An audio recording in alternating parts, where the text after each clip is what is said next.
Well, here we are, 3 minutes late. Lots of interesting things happening here in Punta del Este.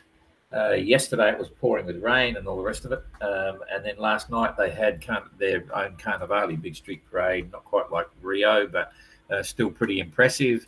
And there's a huge amount of people here for the weekend, probably came in for that. And today is absolute stunning day, beautiful blue sky, not a cloud anywhere, a gentle breeze, flat calm, water looks great, temperatures bordering on hot but mild.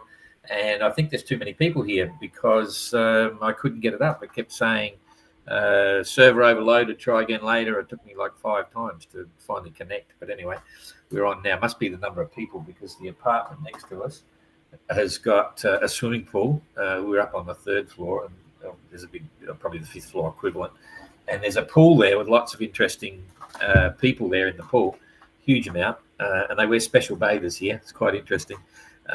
Anyway, so there's people everywhere, and I think that's part of the course. So, and in fact, I went for a walk this morning at 7 o'clock, and all the nightclubs were going nuts last night, and the one next to the yacht club, people were just coming out from the party. It went all night, and so that was kind of cool. Anyway, great place, and everyone's enjoying the holiday season here. Big news is that Penjuic looks like they're going to arrive on Tuesday morning here. That's the 13th, which is perfect timing for the club because their major celebration for their 100th anniversary is on the 14th. And then it looks like Maiden may, touch wood, be the next boat in, and she may not turn up until the afternoon of the 15th. So the timing is perfect. They'll actually have a round-the-world boat here for the celebrations, and then it starts to get hectic after that. So that's kind of cool. No news on the decisions from Translated yet in terms of what their ultimate plan might be. I'll be in contact with them this afternoon, and we'll be issuing a press release just about everyone else that's gone around Cape Horn because we've had more boats happening, and the last 2 are heading down there and so on. So there'll be a release going out tomorrow. Then there'll be another one probably after Penjuic comes in and so on. So lots of little things going on.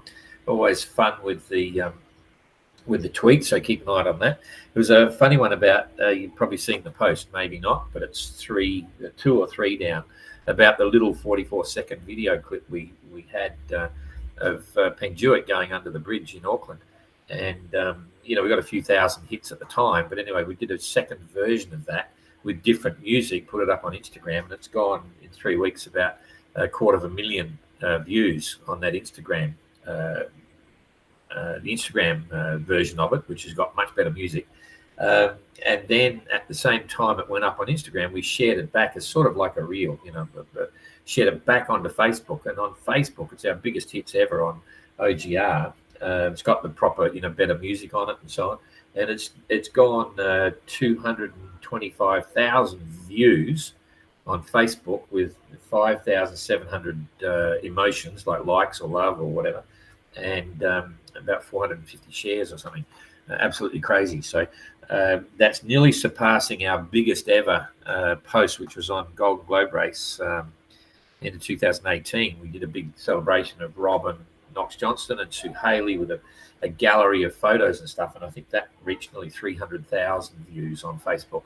So some of the things are really up and down. But one thing's for sure, even if I get onto the emotions that we get now, it's only about, we've had a couple of big ones, 500 and 400 and things like that. When I get on there, it's running at an average of about 25% of the people that sort of say, I like it or they love it, this and that, are actually officially following the OGR Facebook page. So please, if you're following Facebook, just hit that button and say like, because we're showing, I think we're coming up to 20,000 shortly.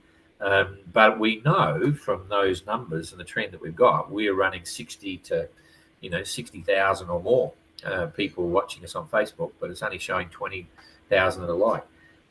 So if you can do that, that's cool. And if you're on YouTube, please subscribe to the YouTube side of it, because that's they're slowly growing. It puts us in the real world. And thanks for following. If you want to share things, just share it. So that's about it. We've got a few things coming up now. We'll go straight to the tracker and see what's going on. This is, oh, I went the wrong way. You're not on the tracker. I fell for it again. I'm just going back and I'll put it up on the tracker here. It should pop up. I've got to wait until it comes up here. Come on. It's acting slow. The internet is actually slow at the moment. There it is. Oh, I hit it twice, so I didn't want to do that because it didn't come up. Okay, now we've got the tracker, so I'm going to go down here, and just Southern Ocean, looking a bit more like the Southern Ocean. There's some big systems here. Big one there that's going to come down over the top of Explorer. Looks like Sterna's going to sneak around without getting impacts on that, but Explorer's going to get a bit of a bullet. And everyone's sort of a bit of mishmash on headwinds here. Funny to see them all hanging different port starboard. And the big system that's forming here is Penduic got a bit of a lift on that. It's going to go quiet shortly, but we'll go into that. In the meantime, everyone else in the fleet is bogged down a little bit, and it's given Penduic a chance to break away. So they're about 350 miles in front of Maiden now, and that wasn't the case just a few days ago. So Penduic got a real lift, a big break, separating, and that's part of the course in this area. There'll be winners and losers depending on all these weather systems that are popping up all over the place. So I'm going to talk slow, sorry. So it is very much a case now of everyone's going to get into their own weather system, and that means that weather will have a big bearing on results, and you'll see winners and losers all the way through. Once we leave Punta del Este in Uruguay, you're into the trades. In fact, I'll just waffle on a bit about it. It's Sunday, so I can do anything. You're into the trades, and normally there's this South Atlantic high here, and there's southeasterly trade winds there that hook around and come down. So when they leave Punta, they're going to have it on the nose usually. It's pretty quiet here, big hole at the moment, but generally speaking, once you get out of Punta and start going up, the wind here is going to be from the sort of even northeast or northerly or whatever it is. So it's on the nose a bit until you can get up to about 20 degrees south, the latitude of 20 degrees south here. Then you'll hook into the southeasterly trades, but by then they'll be squeezed up against the coast. They'll come through here really slowly. Then there's the issue of the doldrums, but the doldrums are the widest on the eastern side and the narrowest on the western side. So it's usually not too bad to squeak through. Then the next challenge, of course, is you've got your northeasterly trades coming down across to the Caribbean here. And so they hold that as high as they dare, and it can get very bumpy here. Can be weeks of, a week or so of wind forward of the beam, and they'll be struggling to get up here, up to the Azores. And so most of the boats, some of them get pushed right out over the side here, and they'll slowly hook around. It's still sort of winter up there at the moment, so you've got these nasty systems, but they may start to disappear, and generally they'll lose a bit of ground. They'll slowly come around, and usually, if you're lucky, you're going through the Azores here and making your way up to the finish in the UK. And then that's a bit of a lottery around here as well. Depends on the pressure systems that are going. It'll be in April. It should be a little bit stable, but you can get plenty of big storms in April, believe me. So plenty of challenges ahead, completely different than the last few months in the Southern Ocean. And weather forecasting will be reasonably important. Here, there's so much action here because you're below 40 degrees south. So you're still technically in the Southern Ocean, but the Andes here and all the big mountains here create an influence on the weather. So weather on the Pacific side gets squashed up a bit, but then it'll often rush down through the drier areas because this is a lot of desert here, not much rain because you're in the wind shadow of the mountains, and it's really hot and dry, and that supercharges some of the systems that then form here on the coast. And this is an area where you can get big storms here. They'll form right on the coast and come out and intensify out here. This is where Ian Herbert Jones got hit quite badly. So at the moment, even though there is various systems, there's low pressure here, we've got something coming across from the bottom of this high pressure on the other side there. It's very much small local area systems, and that's where you get winners and losers. And because you're going north-south and most of the weather's going across here to the east, you've got to climb through the weather rather than follow a weather system and so on. So it's very common for a group of boats, 500 miles ahead or 400 miles ahead or even 300 miles ahead to get completely different weather than the ones that are left down the back. And that can split the fleet as well. So tactically, very demanding. Hopefully they're getting WeatherFax maps, and they might be starting to get some radio weather forecasting as well. I think the issue of Passage Guardian, to get the radio signals over the mountains here into the boats that have been getting that weather, it'll be a little bit more inconsistent. They might get lucky and still get some signal, but they're having to start to think more on their own and look at what's coming out of the various official government stations. One of those, of course, being the Falklands.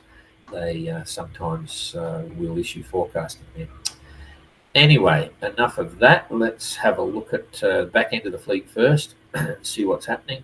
So right now, pretty much plain sailing and good fun. Explorers slowed up a bit. They were doing 8 point something. Now they're doing 7.7 and 191 nautical mile day. They've got 2,000 miles to the finish. And that suggests to me, just as a rule of thumb, it's pretty easy for most boats to manage 1,000 miles a week, regardless of the weather. I mean, I can pretty much do that on the little tracker, the 580 going across the Atlantic. But so you could count on 1,000 miles a week. That's suggesting an ETA of about 2 weeks, and that's 14 days on top of the existing the 11th. So that's the 25th of February. So somewhere around the 25th, we might see Explorer in Punta, and that'll give them a week. And Sterna will be about a day ahead of that. So currently Sterna is still holding their own against Explorer and 230 miles ahead, so a bit over a day, which is pretty impressive after all that. Much smaller boat. 2 Gold Globe Race skippers. So having a bit of fun. Currently doing 8.5 knots and managed 175 mile day. So Explorer did cut a bit out of them, 191. So they've just slowed up just recently. Now Sterna from Cape Horn is currently 256 miles. So that's a day and a bit, okay? And by my reckoning, and you'll see the weather in a minute when we go over, they're going to get around, they'll just get around Cape Horn before this next blow that's coming through, which will affect Explorer. We've currently put Explorer on a weather alert. We sent that out this morning. And they're going to get the usual Cape Horn deal. But I think Sterna is going to squeak around. So Explorer is currently from Cape Horn, 500 miles. It's about 2.5 days. 2.5 days from now, and you'll see the weather as we roll it through. That's why they're going to get hit, but Sterna will be okay. So I'm just going to push the weather through now. Just keep it going. And you can see by the time we get to about 24 hours, there's 24 hours. Now, 24 hours from now, Explorer will be a couple of 100 miles ahead. So she's going to be just about over here somewhere where Sterna is right now. And you can see the breeze is just starting to pick up. It's going to be in the about 30 knots in 24 hours. And then Sterna, at the same time, in 24 hours, will be around about here. So just about ready to go around. So just remember that. And then as we roll through in another 12 hours after that, you can see all of a sudden, boom, it's got blue. Now, once they get into the blue, it's gusting 55. Seas have gone from 4 meters before up to about 7 meters, maybe 8 meters. So Explorer will be at that stage in another 12 hours ahead. She'll be actually over here somewhere. So she's going to get the full force of that. But because it's all coming from the northwest, and if we look back here, it started off as a westerly, okay, about 4 to 5 meter seas. As it goes through, it turns northwest and starts building. A northwesterly doesn't actually give you huge seas, doesn't give you the 15 meter seas. So there's no sudden wind shift. It's going to build from the northwest. And by the time we're getting in these sorts of numbers, and by the time about this point here, the Sterna will be getting around Cape Horn. So they'll just beat it. They'll give it another one. You can see it's actually by that stage it's pulling away.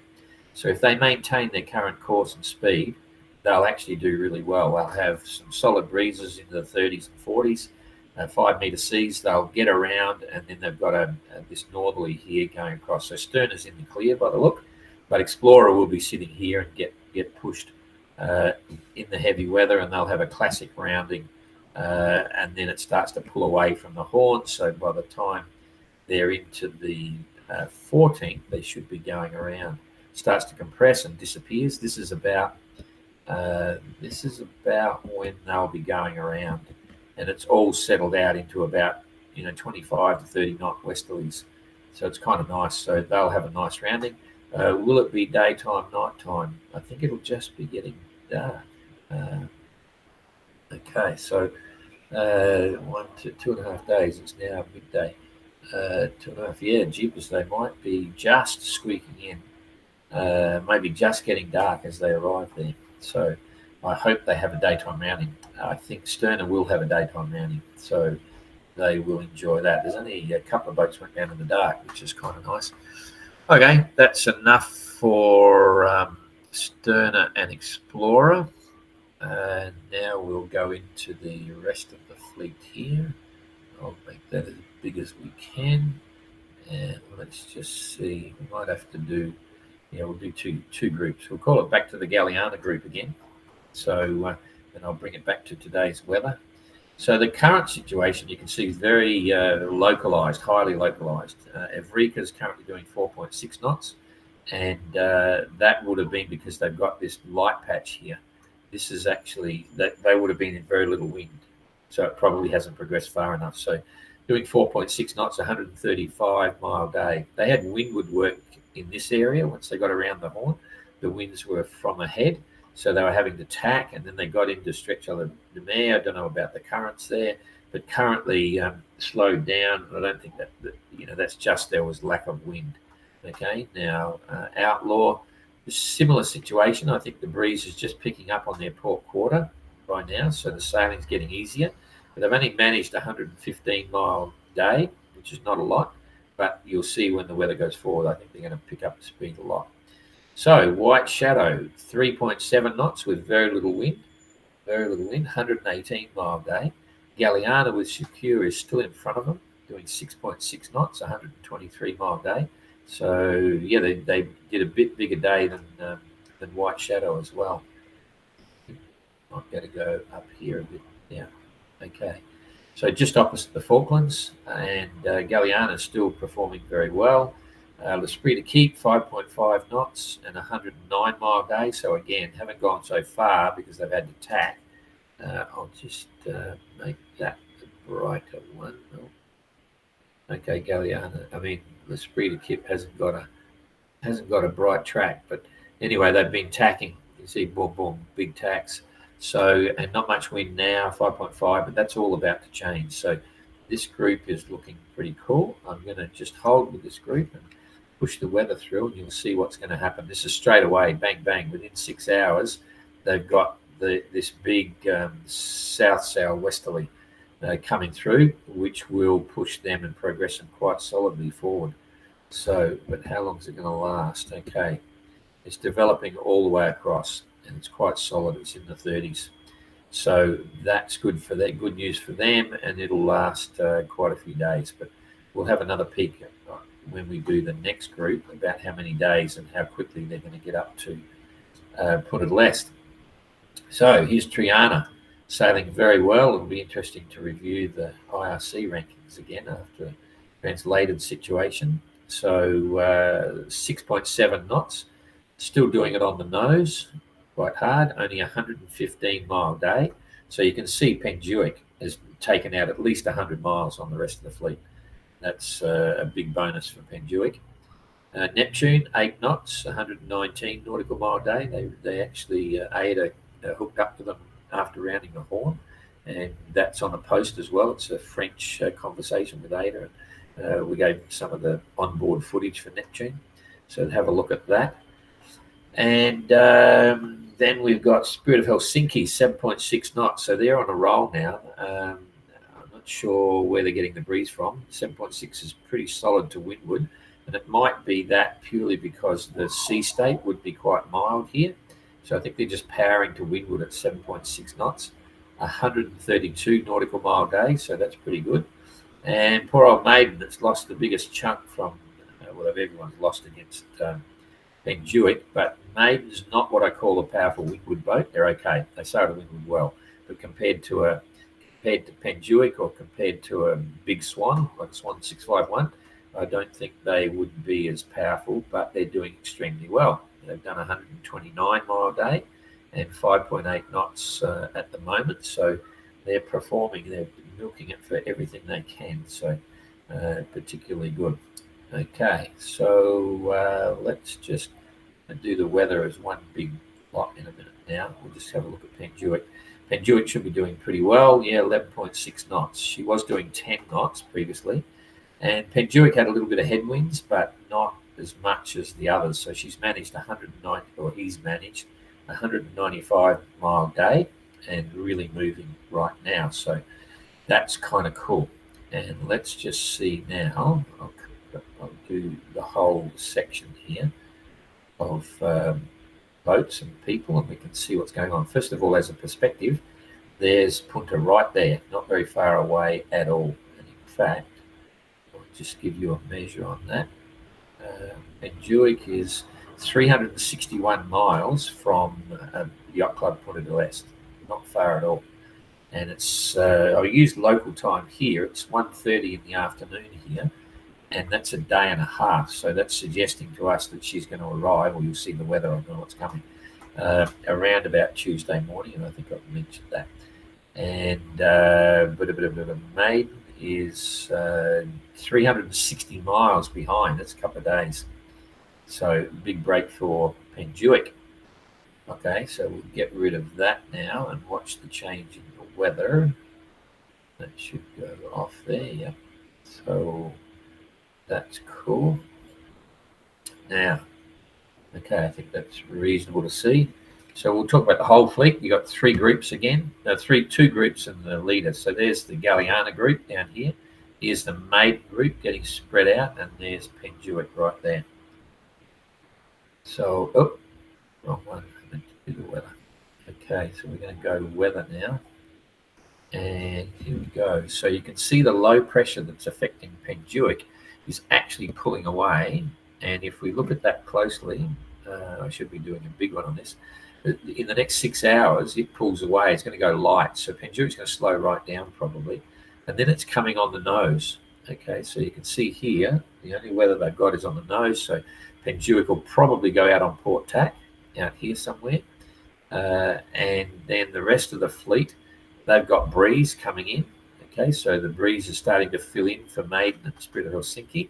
I think you'll see in amongst this confusion, Neptune's in a transition zone here, so it won't be very long, but they're going to luck out a bit. It won't be very long, but they're going to get this southwesterly as well. But right there, it's not looking good. They're going to go slow for a bit until that catches up with them. Okay, so that's only 12 hours effectively behind where it's going. Now, straight away, Evrika, all of the Galiana group have got these great breezes. That's going to happen pretty soon. You get them heading straight up towards the finish. The middle group, it's going to come over them, and it's in progression. So Neptune will get it first, and then Spirit of Helsinki and Maiden last. But it's moving so fast. There's 4.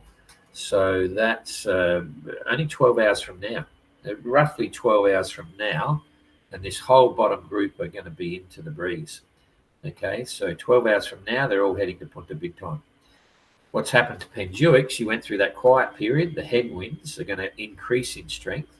So that will also slow her overall progress forward. So for a few hours, maybe 6 to 8 hours, the other two groups here are going to gain a little bit on Penduick. Then all of a sudden, the same southwesterly, which is really solid, is going to catch up. You can see it's just catching up there. So that's 7:30. So that's about 18 hours from now. 18 hours, 20 hours from now, and Penduick is on a roll, the same as all the others. and that's just going to push all the way to Punta. Right, so you can see there's some big winds. I've got to look at that. I don't think it's a weather alert because it's moving very quickly across and then building. It's strengthening as it comes across here. You can see there it's now intensifying. It's forming up into a system, and these are the ones that can get really nasty, but it's looking normal.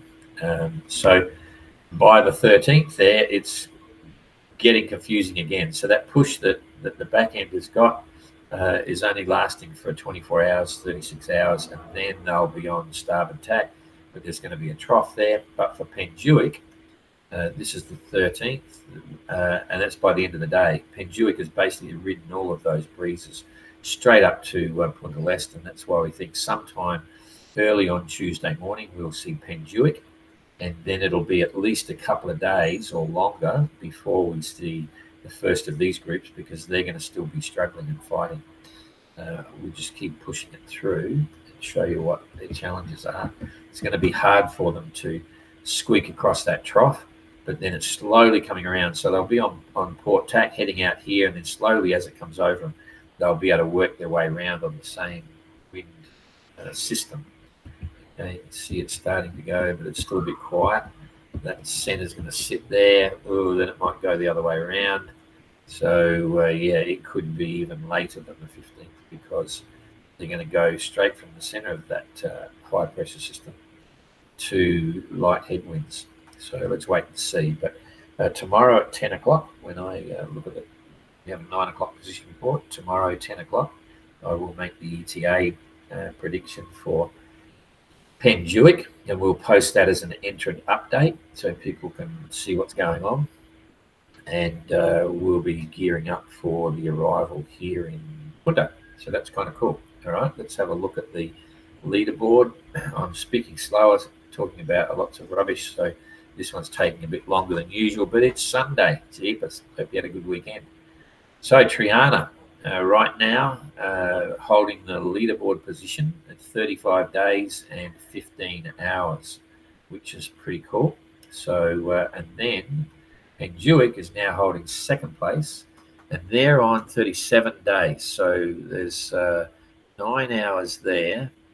So they've got one, Triana have got 1 day and 9 hours in front of Penduic.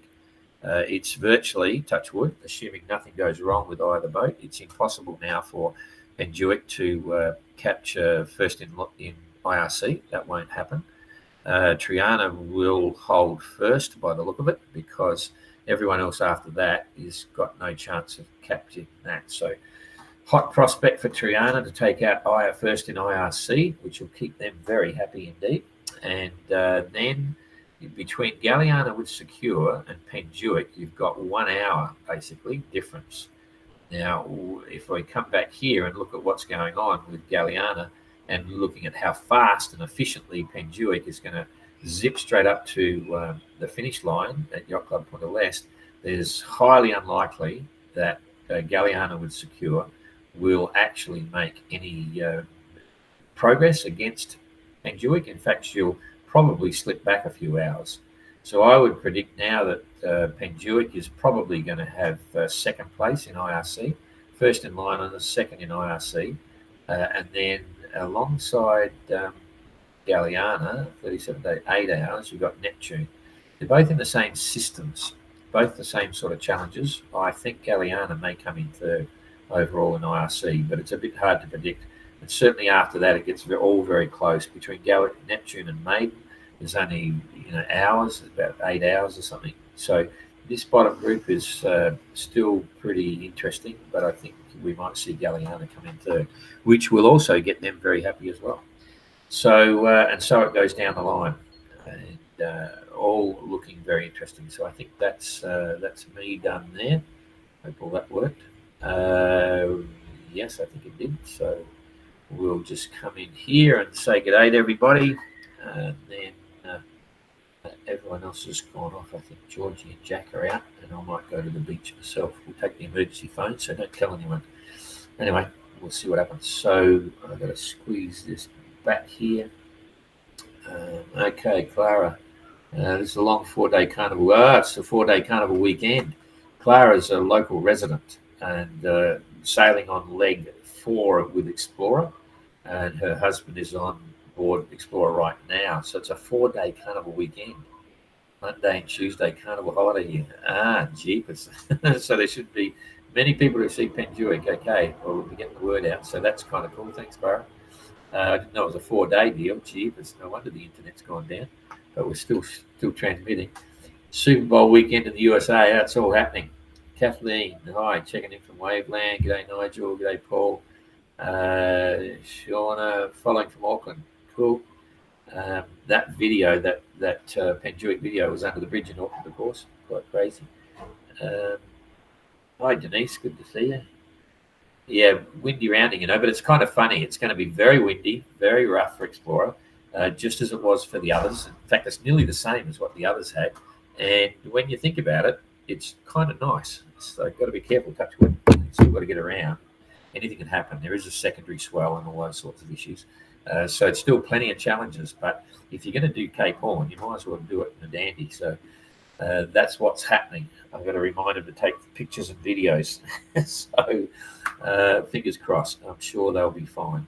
And g'day, Lindsay. I think that's Sky Maiden. Yep. All right. That's it. So thanks for that. We'll see you again tomorrow.